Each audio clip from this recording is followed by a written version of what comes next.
Los Angeles. It's a high-stakes heist gone bad. An urban firefight that rivals battles in war-torn Iraq. It's one of the most violent shootouts in American police history. Television cameras on the ground and in the air capture the surreal scene live. Two paramilitary-style gunmen take over a bank using terrorist technology. Donning full body armor and automatic weapons, they charge out of a Bank of America branch in North Hollywood. With brutal and brazen disregard, they fire armor-piercing ammo into police and civilians.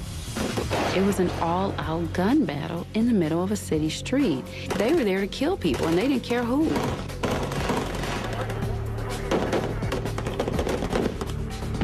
SWAT is being notified, code 3. All officers stay down. Shots are being fired from AK-47. There is an officer down. This is the first time in the history of the United States that suspects were robbing banks using armor-piercing rounds. A congested residential area turns into a combat zone. The shootout will end with deaths and dozens of injuries. And I thought that never to be possible, because no one dies on my watch. And I thought, my God, how many people are we going to lose because of this bank robbery? The roots of the shootout trace back to 1989. Larry Phillips Jr. meets Emil Matasareanu working out at Gold's Gym in Venice, California.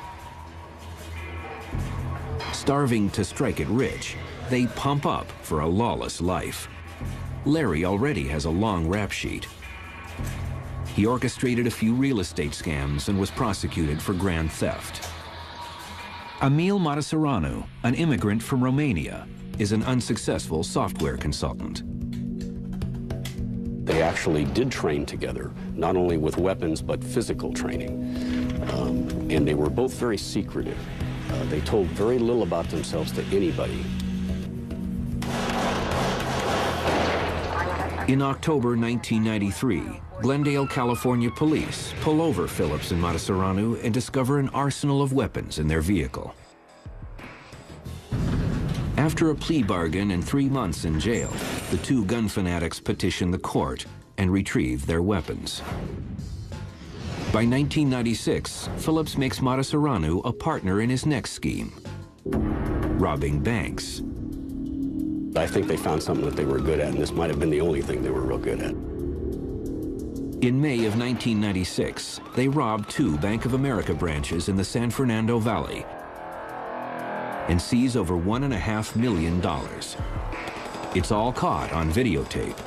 They were takeover bandits. They would not pass a note. They wouldn't bother with the tellers. They would walk in, shoot a number of rounds into the ceiling, force everybody to the ground. They stormed the bank wearing masks and some type of protective armor underneath it, and obtained a large amount of money for a normal bank robbery at that time. 9 months pass before the thugs plot their next heist. The Bank of America in North Hollywood. This particular branch is located at 6600 Laurel Canyon Boulevard, a busy thoroughfare near the 170 freeway. There are 2 large parking lots on the bank's north and south side. Residential homes run along the back of the bank. Across the street are many commercial businesses and restaurants. They did some research. They staked out and observed the bank and observed the armored car drop-offs and pickups. And they also observed the interior of the bank because they knew exactly where the door was, which was the entrance to behind the counter and into the vaulted areas. February 28, 1997.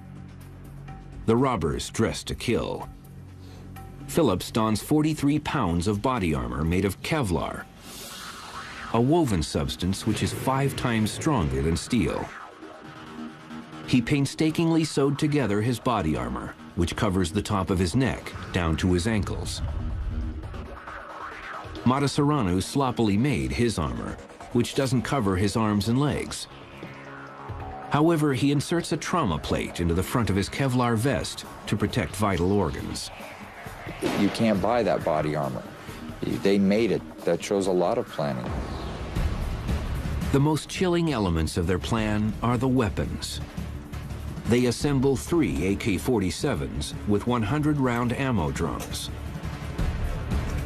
1 M16 fully automatic Bushmaster rifle, an H&K 91 assault rifle, illegally modified to be fully automatic, 2 9mm handguns, and a .38 caliber revolver. They were familiar with automatic weapons through the books and things that they read. They also load up with close to 3,000 rounds, including armor-piercing ammo, the kind that can penetrate cars, not to mention bulletproof vests, from 200 yards away. Their strategy? Outgun and out-armor the cops. They had the firepower and the number of rounds that they put downrange to do extremely devastating damage. The robbers also wear gloves with stopwatches sewn in them. They got this idea from the film Heat, which features a bank robbery. They will follow the 8-minute rule, the max amount of time spent in the bank. They've determined this is typically how long it takes cops to respond to a robbery. Approximately 8:30 a.m. From their Van Nuys safe house, the bandits head east toward North Hollywood in a white Chevrolet Celebrity. Emil was the follower, Larry was the leader, right? 2 complete psychos. Phillips and Matasareanu pull into the Bank of America's north parking lot. While waiting for the bank to open, they both swallow the barbiturate phenobarbital, a muscle relaxant. 9 a.m. Bank of America is open for business.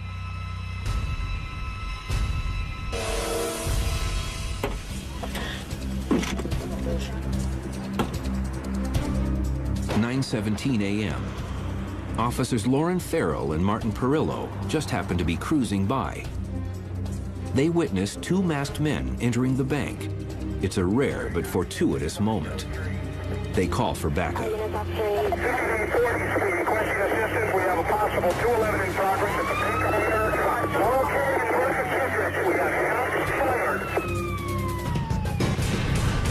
Larry Phillips and Emil Matasareanu storm into the bank. Armed with fully automatic AK-47s, they fire numerous rounds at the ceiling and order everyone to the floor. Definitely a takeover technique, but unlike anything that I'd ever seen. This particular branch had what we call bandit barriers in it, which are glass partitions that go from the counters to the ceilings. With their high-powered weaponry, they were able to shoot open the lock that gained access back there. Phillips forces the bank manager into the vault to fill their money bag.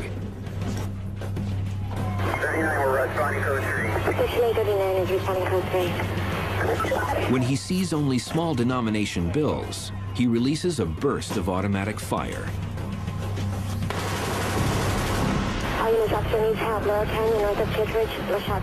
Larry became immediately enraged and yelled out, "Where's the money? Where's the rest of the money? I know you have more money in this bank."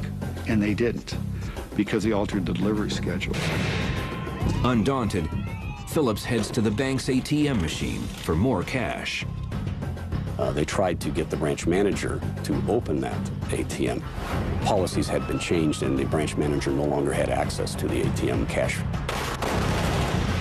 This robbery is far from routine. It will become nothing short of a full-scale military battle. 2 and 3 suspects inside, possible AK-47s and wearing ski masks and dark clothing.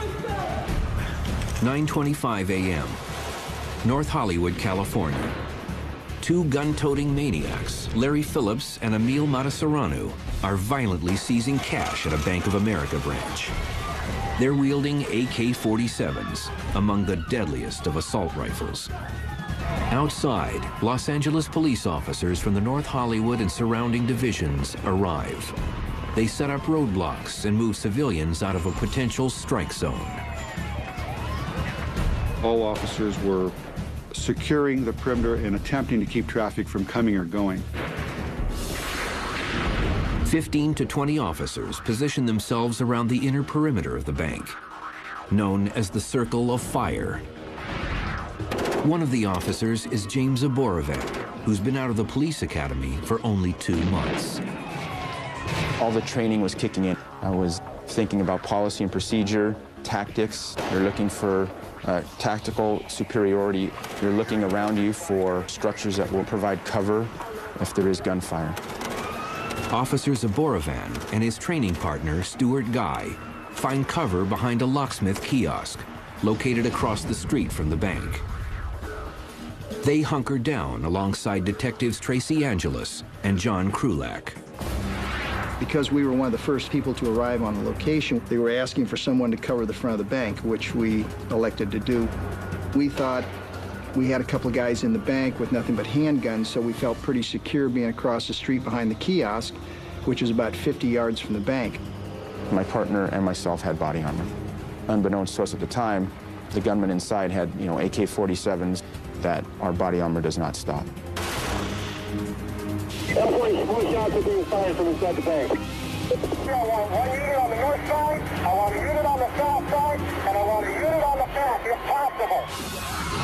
North Hollywood detectives and officers find cover around the back of the bank.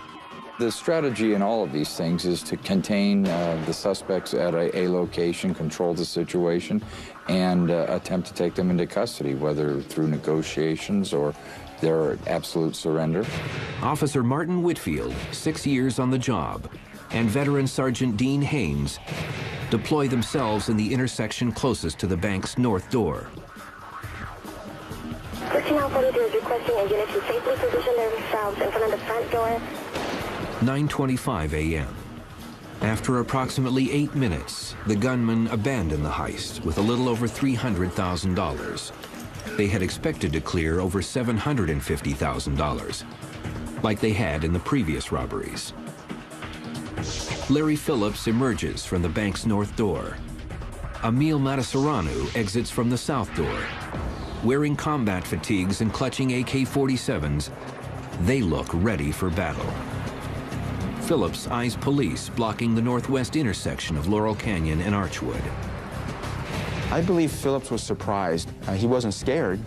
He saw a police car in the intersection at Laurel Canyon and Archwood. It was Sergeant Dean Haynes and a few civilians. Phillips raised his AK-47 and began firing at the police car. Bullets penetrate Sergeant Dean Haynes' vehicle, causing it to violently shake. Fluids pour out everywhere. I don't think they were skilled at firing. They were more or less spray and pray, as they say, shoot at anything that moved, and that's what they were trying to do. Stay down, rapid automatic fire, they're panning the area with fire. Armor-piercing bullets continue to rip into Sergeant Haynes' black and white. One bullet strikes a male civilian in the chest. A woman suffers an ankle wound. Suddenly, Sergeant Haynes is hit in the left shoulder.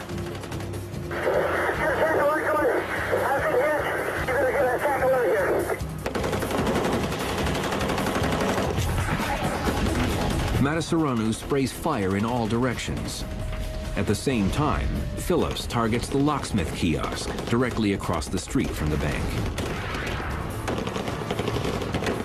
There, detectives John Krulak and Tracy Angeles, along with officers James Zaborovan and Stuart Guy, fire at Phillips, then quickly take cover.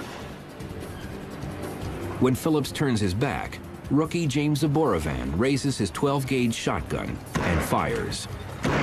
9 of my shotgun pellets hit Phillips. Phillips spins around. He unloads on the kiosk. They opened up on us with a 30-round burst. I immediately dived behind the key shack and had remembered that the detectives weren't wearing any body armor, and I crawled up on top of them to help shield them. Moments later, 2 of those bullets actually struck me. 2 armor-piercing rounds rip into Zaborovan's lower back and buttocks. It was like I was on fire. It was a very intense burning sensation. Tanya Bellard is one of 6 police dispatchers handling the barrage of frantic calls. The hardest part of that was for me was when they kept saying, one officer is down here, one officer is down there. You think, okay, there's one officer, but they kept saying different places. And finally I said, you know, does anyone know how many officers are down? Any unit know how many officers are down? We have one. And this guy who was shot, James Avoraban, he screams, more than one, more than one. I was like, oh my God, they are just dead everywhere. Phillips runs out of ammo and reloads. Working on sheer adrenaline, wounded officers Avoraban and the others attempt to find better cover. Phillips, he would take turns shooting from car to car. And what we would do, we would run from car to car. And those rounds were coming in one door, out the other. We were being hit by pieces of the car, the glass, and besides being wounded by bullets, we were actually cut and wounded by pieces of the car and asphalt as well. Detective Krulak receives a gunshot wound in the right ankle. At first, it felt like somebody just took and hit me in the ankle with a hammer. And with your adrenaline flowing, you're not really thinking about the pain. Both gunmen continue to spray the perimeter of the bank with deadly fire. It was actually the loudest weapon fired I've ever heard. You not only heard it, you felt it. If you've ever been around a jackhammer, you can actually feel the concussion against your chest. And already 150 feet away, we could smell it. Suspect Larry Phillips appears robotic. He's not going down after being shot numerous times. I knew we were outgunned because we don't have automatic weapons. The LA police officers try to apply lethal force, but their handguns and shotguns don't have the range or the ability to penetrate the suspect's body armor. The department had lobbied for patrol rifles, but the request was denied. Now they're outgunned in a war zone. Shots are still being fired to the rear of the bank. The tide of the firefight has quickly gone hardcore and lethal. The cops need the heavy guns. They need SWAT. 9:25 a.m. Two psychos just robbed a Bank of America branch in North Hollywood, California. No one knows how many in the bank are dead or wounded. Now the terrorist-like suspects, Larry Phillips and his partner Emil Matasareanu, have exited the bank. Larry's near the north door. Emil is located by the south door. Confronted by police, they ignite a melee using AK-47s and armor-piercing ammo. We've had some very large shootouts, even within my department, through history, but I knew as this was happening, I knew this was bigger than any of them. They were a deadly threat. They were shooting at police officers and civilians. And at no time do you say, hey, stop and put down your gun. But the cops are unprepared for the suspect's high-velocity rounds. 2 civilians and 5 officers are already hit. L10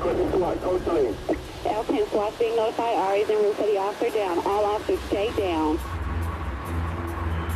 SWAT, the Special Weapons and Tactics Unit, is trained and equipped to respond to dangerous situations like this one. I was at the police academy getting ready to go for a run, and one of our supervisors told us to head out that way in our police cars and that he would give us more information as he got it regarding the situation. 9:28 a.m. The first SWAT unit gets ready for battle. Their vehicles are equipped with soft body armor and military weaponry, including a .223 caliber M16 and the MP5. 4 of us in our own separate black and whites drove in line from the police academy. Right away, you're thinking, as we're getting information about our suspects, the way they're dressed, body armor. Phillips fires numerous rounds at Van Nuys traffic officer Martin Whitfield, who's located in the intersection near the bank's north door. A bullet suddenly shatters his right femur. Shrapnel pierces his arm and chest. Martin Whitfield was extremely vulnerable because when one of the robbery suspects saw him down, he continued to try to finish him off. Officer Whitfield drags himself 30 yards and finds cover behind a tree across the street from the bank. I'm losing conscious also. A motor officer tried to draw the suspect's fire at him to enable Martin to get behind the tree or someone to help him, but Martin was bleeding out so fast, he was losing consciousness and was delusional.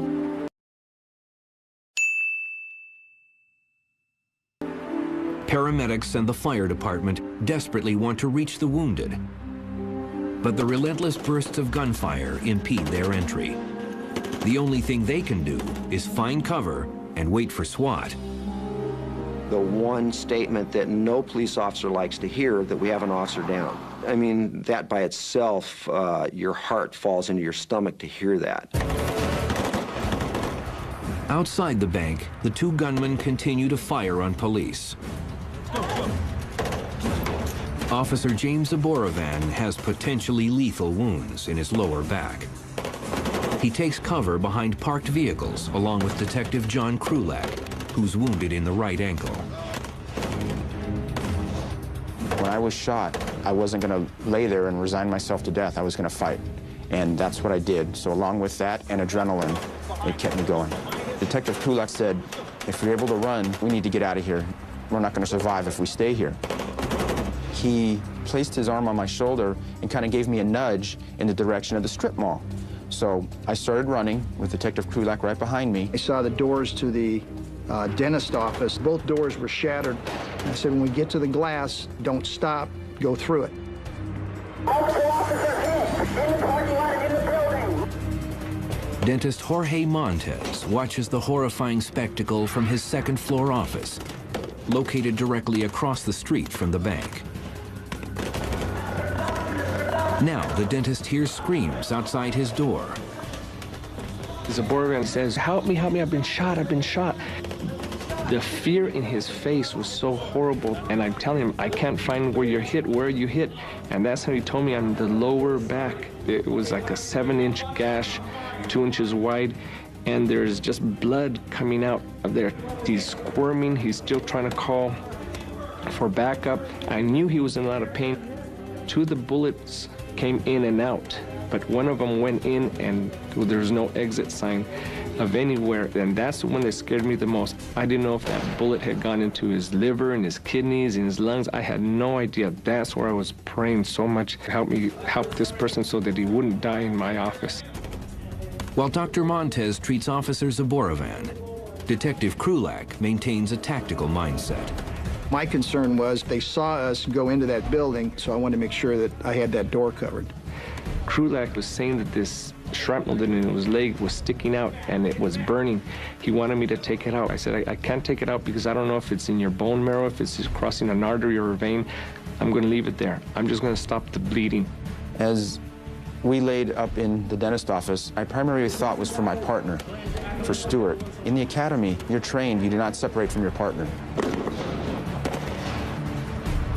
Officer Zaborovan's partner, Stuart Guy, attempts to find better cover in a commercial parking lot directly across the street from the bank. While darting to another vehicle, a bullet strikes his right forearm and another shatters his right femur. Officer Guy uses his gun belt as a tourniquet to stop the bleeding. His injuries are grave.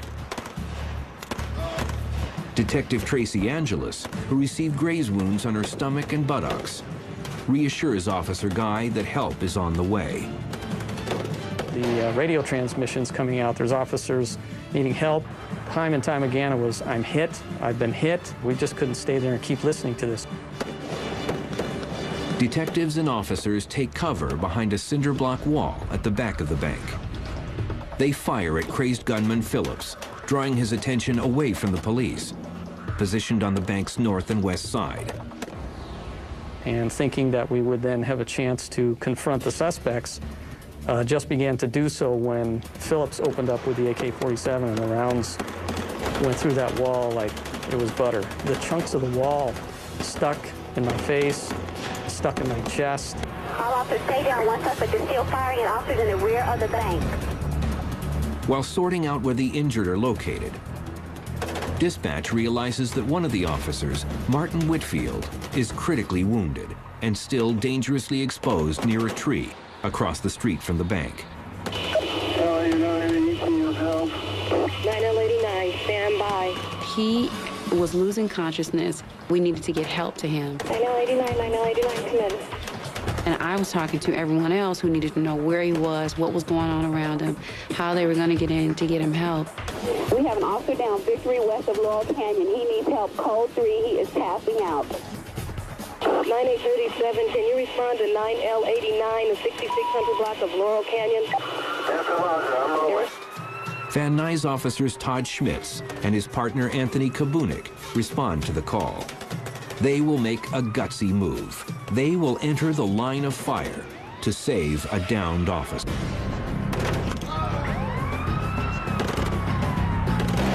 Approximately 9:30 a.m., two violent bank robbers, Larry Phillips and Emil Matasareanu, have already injured almost a dozen police officers and several citizens outside the Bank of America in North Hollywood, California.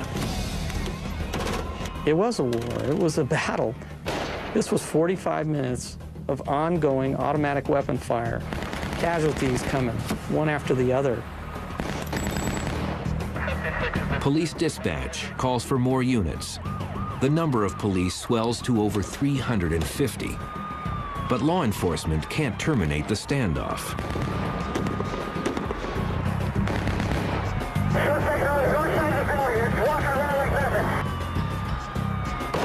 At 9:35 a.m., Matasareanu abandons the money bag and sits inside the getaway vehicle. I think they dropped the money because this was the first time they had been heavily engaged by anybody shooting back at them.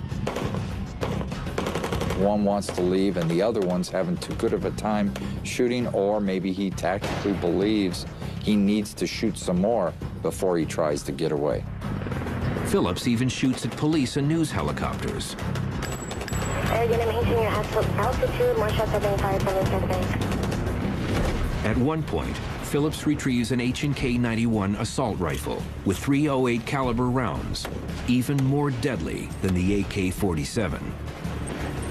Stay out 10. If somebody has a shot, take it. Suspect dead. While police fire deflects the robbers' attention, Van Nuys officers Todd Schmitz and Anthony Kabunik attempt to rescue wounded officer Martin Whitfield. But as they enter the strike zone, they discover Officer Stuart Guy pinned down in the parking lot. There's Anthony Kabunik and Todd Schmitz lift Stuart into the back of the police car and backed out of that parking lot as fast as they could.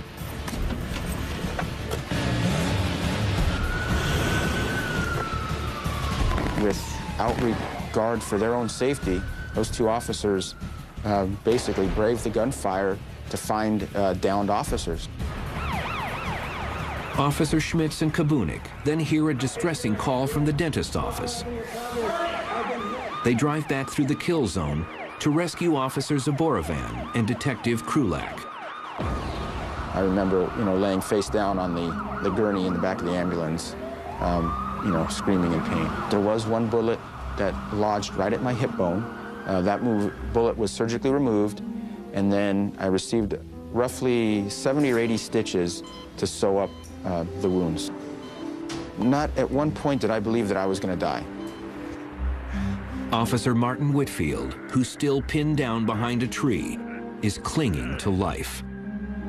999, hang in there. 9837 is almost there. 999, thank you. Thank you for talking.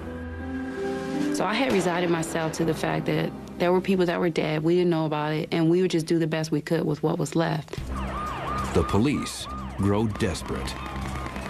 They notified officers are looking for guns short now. We need long guns.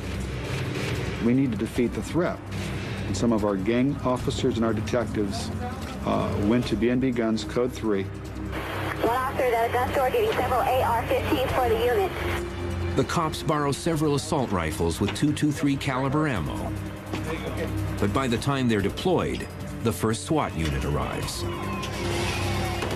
Our supervisor got on the air and told us to not to deploy our MP5, which is a 9mm round, which their body armor would defeat, but to deploy our assault rifles, which is a 223, which their body armor would not defeat. 9:48 a.m. The four-man SWAT unit drives to the south side of the bank. They will use a covert strategy to apprehend the suspects. But first, they want to rescue the wounded from the kill zone. One of the SWAT officers jumps out and helps police commandeer an armored truck. Somehow communicated with the driver, we need your truck, and he called into his headquarters. And apparently they were watching the shootout on television as it was being broadcast and said, yeah, if they want to use it, let them use it. Where are the officers now? We have an armored car here. Tell me where the officers are. Send the armored car to Laurel Canyon, Archwood, north of Archwood, 30 yards on Laurel Canyon. The armored truck transports police into the death zone to search for Officer Martin Whitfield, who's been bleeding for over 30 minutes. He's not responding. 9089, 9037 is almost there. Hang in there. 9089, 9089, come in. 9:53 a.m. Police pour out of the armored truck and rescue Officer Martin Whitfield, who's barely conscious. He's transported to the hospital for surgery on his fractured leg and other wounds. Whitfield will survive. While the armored truck rescues victims, the gunmen are fleeing the bank's north parking lot. Phillips continues to fire rounds while he walks alongside the slowly moving getaway car driven by Matasareanu. I'm going to guess is that one said get in the car and the other one said no, I'll provide cover fire while you drive the car down the street. It was like, oh my God. It's not ending. It won't stop. It won't end. The thing that scared me the most was that these two guys, who were clearly the worst people I had ever dealt with, the most dangerous, the most violent, were going to get away. Roger, at Laurel Canyon. The other vehicle has not come out. He may be hit. The other suspect is walking on the east side of the vehicle. He's taking the everybody down. Everybody down, shots are being fired. One suspect is possibly injured inside the vehicle and one is outside the white vehicle to the rear of the bank.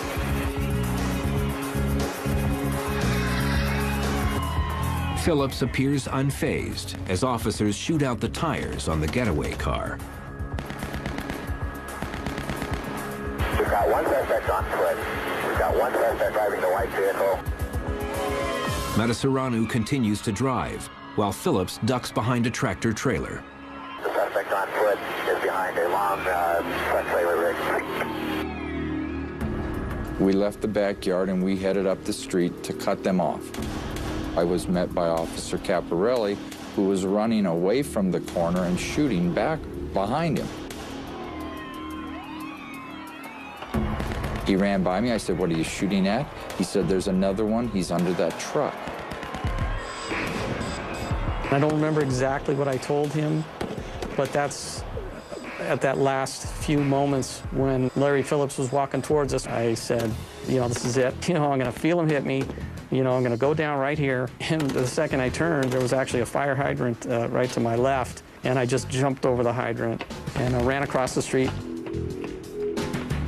The cold-blooded killer fires his AK-47, but the weapon jams. Police call it a stovepipe jam. A stovepipe is a very common malfunction, and it's where the empty shell casing doesn't completely eject and is just hanging there like a stovepipe. To clear it, you just need to hit that thing, and the gun's ready to operate. But instead of clearing it, Phillips abandons his jammed AK-47 and pulls out his 9mm handgun. The homicidal maniac now engages officers at the corner of Archwood and Agnes. Here's Larry Phillips now with a handgun walking toward me.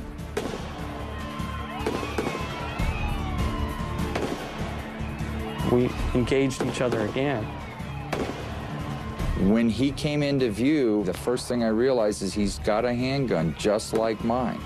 That made me feel very relaxed, that now it's even, and I returned fire. Officers fire at Phillips. One round strikes his hand. He drops his gun. Then he picks it up, points it under his chin, and squeezes the trigger. At the same moment, a police bullet rips through his shoulder and severs his spine. Do I wonder if any of my bullets hit him? Well, we know that something knocked the gun out of his hand. Could it have been one of my bullets? I like to think so. Did Phillips kill himself or accidentally pull the trigger? Larry Phillips had made the comment that he would never be taken alive. He lived up to what he said. I don't believe he was giving up. I believe that he was trying to reload that weapon one-handed. I think he accidentally pulled the trigger. I think he wanted to continue to fire, and he would take as many cops with him as he could. 9:53 a.m. One gunman is eliminated. The other is still on the run. 9:53 a.m., North Hollywood, California. A vicious bank robbery and shootout have taken a dramatic turn.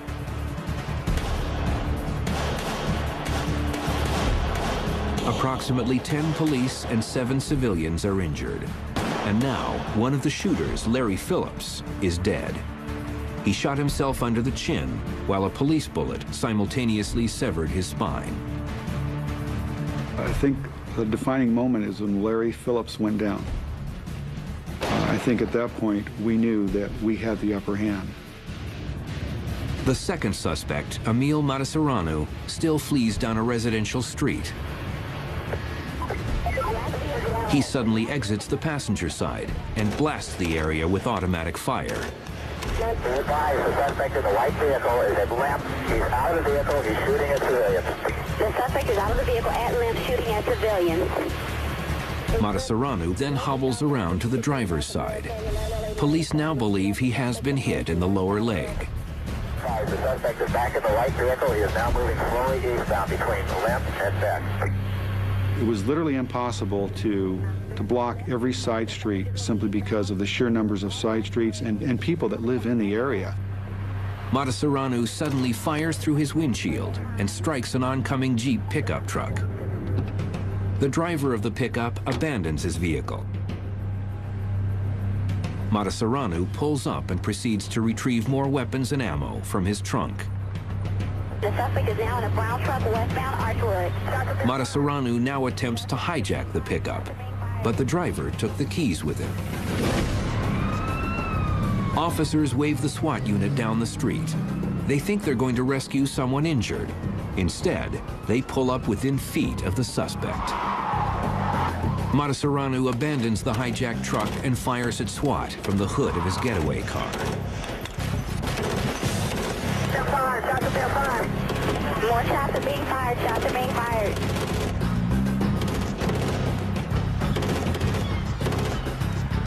SWAT officers pummel rounds under 3 vehicles toward Matasareanu's feet.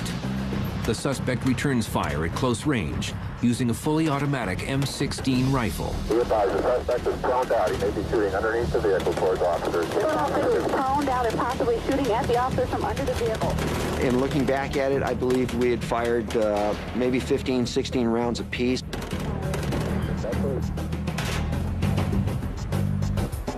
After almost 2 minutes of intense fire, Matasareanu drops his weapon. The SWAT unit carefully draws near the suspect.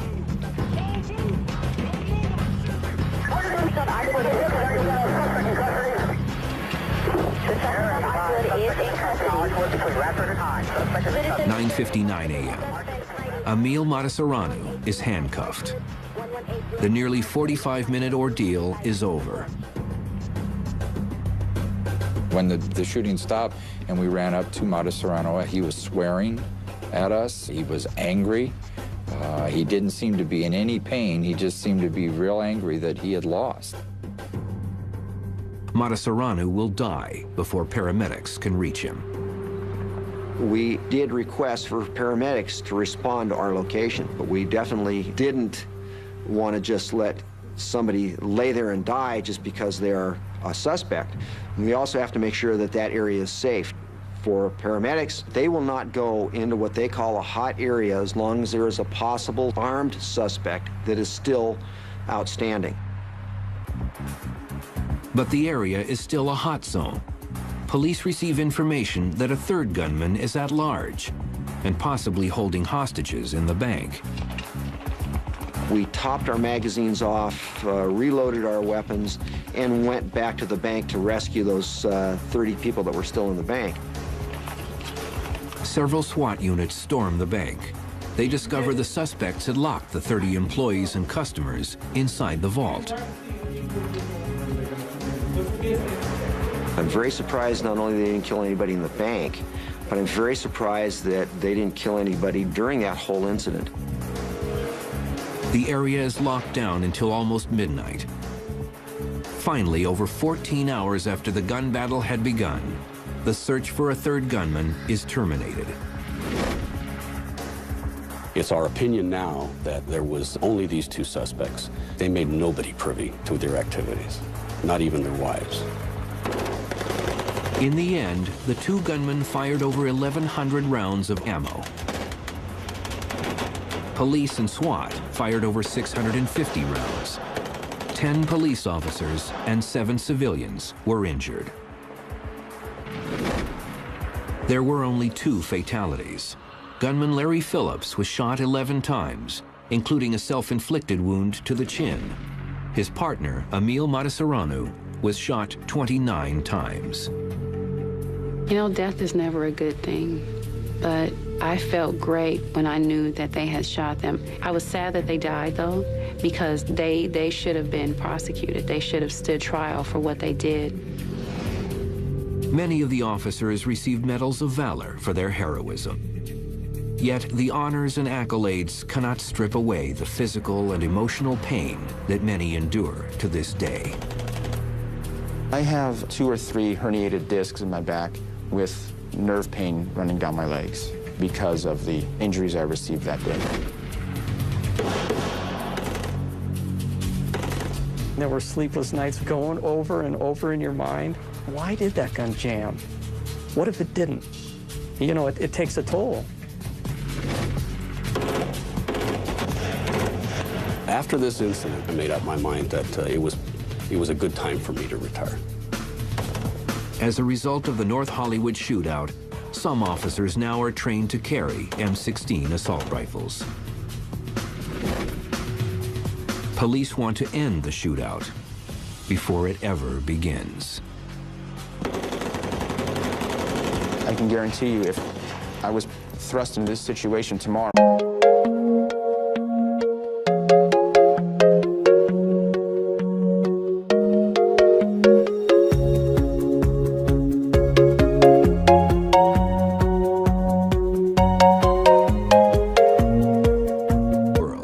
Los Angeles.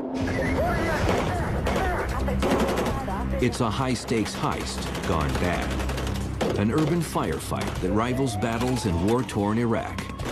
It's one of the most violent shootouts in American police history.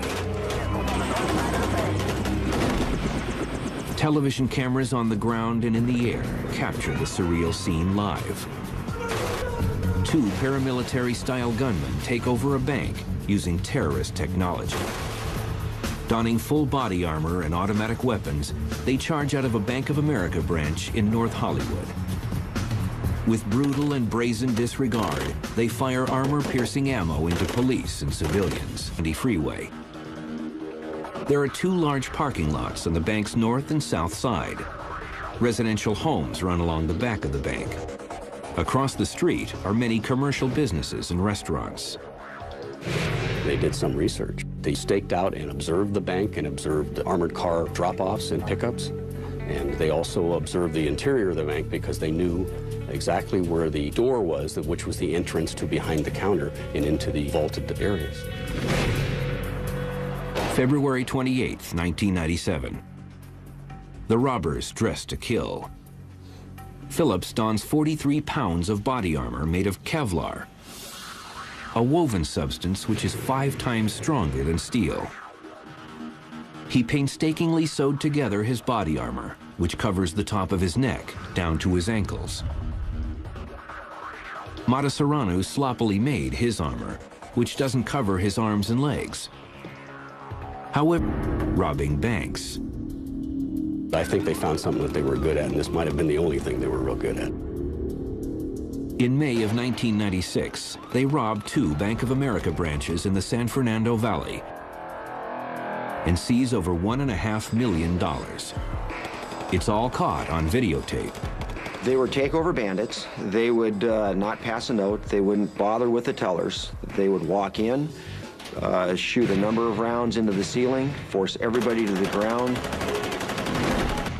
They stormed the bank wearing masks and some type of protective armor underneath it and obtained a large amount of money for a normal bank robbery at that time.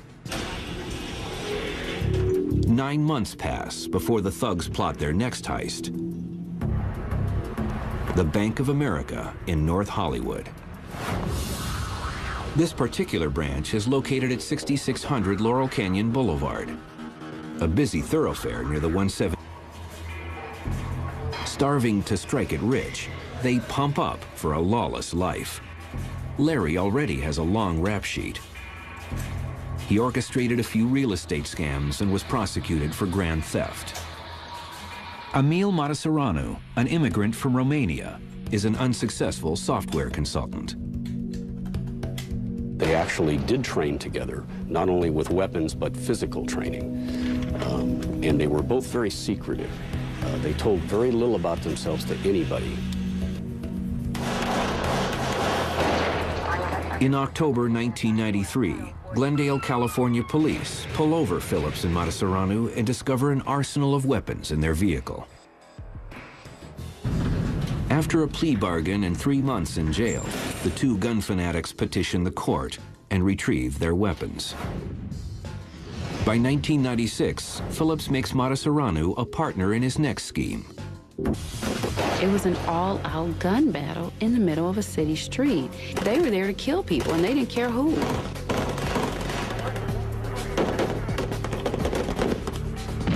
SWAT is being notified. Code 3, all officers stay down. Shots are being fired from AK-47. There is an officer down. This is the first time in the history of the United States that suspects were robbing banks using armor-piercing rounds. A congested residential area turns into a combat zone. The shootout will end with deaths and dozens of injuries.